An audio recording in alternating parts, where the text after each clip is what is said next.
Inter Miami হলো আসলে বুড়োদের একটা দল। সহজ কথায় ফুটবলারদের বৃদ্ধাশ্রম, যেখানে ওরা খেলছে শুধু টাকার জন্য। দিনের পর দিন মোটা টাকা গুনছে আর ক্যারিয়ারের শেষ বেলাটা কাটাচ্ছে চিল করে। কথাটা ইন্টার মায়ামিকে বলা তাদেরই এক ফ্যানের। এখন এই বুড়োদের মধ্যে কি লিওনেল মেসিও আছেন? ৩৮ বছর বয়স তো ফুটবলার হিসেবে কম নয় মোটেও। মেজর লিগ সকারে খেলতে নেমে একটা মানুষ বদলে দিয়েছেন পুরো নর্থ আমেরিকান ফুটবলের চেহারা। সেই তিনিই কিনা লিগটার ট্রফি জিততে পারছেন না। এর চেয়ে হতাশার আর কি বা হতে পারে লিওনেল মেসি ফ্যানদের জন্য? ছোট একটা পরিসংখ্যানেই পরিষ্কার হয়ে যায় ইন্টার মায়ামিতে মেসি ইফেক্ট। গেল ৩ ম্যাচে তারা জিতেছে, সেখানে করেছে মোট 10 গোল, যার 5টাই এলএম10-এর করা। অ্যাসিস্টের হিসেব তো আলাদাই। কিন্তু যেই ম্যাচে মেসি গোল করতে পারলেন না, খরা গেল খানিকটা, সেদিন ওরা আর জিততেই পারল না। এমনকি ইস্টার্ন কনফারেন্স টেবিলের 12 নম্বর দল টরন্টো এফসিও ওদের রুখে দেয়, ড্র করে 1-1 গোলের ব্যবধানে। Javier Mascherano after match press মিটে বলেছেন ম্যাচটা জেতা তারা ডিজার্ভ করেন, কিন্তু ফ্যানবেস ভাবছে এর চেয়ে বাজে ফলাফল ইন্টার মায়ামির প্রাপ্য।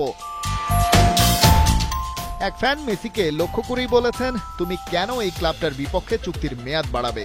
মান সম্মানের ব্যাপার, ওরা ভয়ঙ্কর রকমের বাজে। আরেকজন বলছেন, মেসির পর এই দলে যে সবচেয়ে ভালো খেলোয়াড় সে চলে যাচ্ছে। ফ্যানরা কেবল পড়ে আছে এলএম10-কে আঁকড়ে ধরে, আর মেসি চুক্তি বাড়াচ্ছে।